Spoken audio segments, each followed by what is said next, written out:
U ime Allaha, milostivog, samilosnog, na krilima Džibrila, alejhiselam, od 7. neba do sidre, lotosovog drveta, krajnje granice ovoga svijeta. Muhammed alejhiselam meleka Džibrila vidio je 2 puta u njegovom melekanskom liku, jednom na zemlji ispred pećine Hira i jednom na nebesima prilikom Miradža.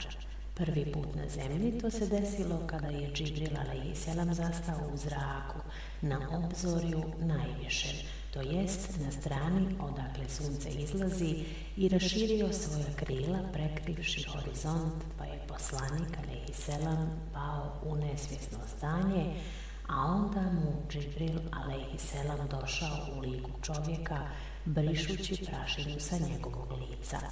Na to se odnose Allahove riječi: pa je bio koliko 2 luka ili bliže.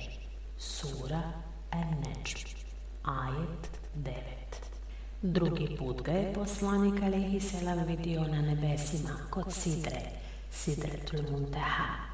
Niko od vjerovjesnika nije vidio Džibrila alejhiselam u njegovom melekanskom liku osim našeg vjerovjesnika Muhameda sallallahu alejhi ve selleme.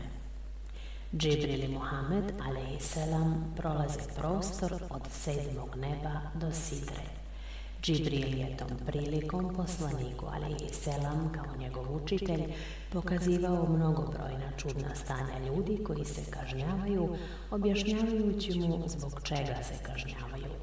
Iz tog njihovog druženja i dijaloga možemo naučiti da se posebno valja čuvati velikih grijeha, a ako se ipak učine, odmah se treba pokajati i na njih se više ne vraćati. Došavši do sidre, koju je pokrivalo ono što ju je pokrivalo, sura An-Nedžm, ajet 16, poslaniku alejhiselam objavljuje se završetak sure El-Bekara. Kod sidre poslanikov pogled nije skrenuo, a niti prekoračio, sura An-Nedžm, ajet 17.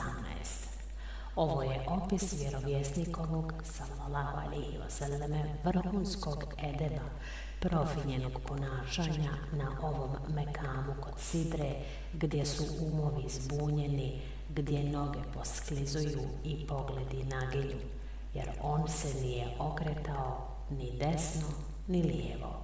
Dakle, na putovanju u Allahovu blizinu neophodan je edeb.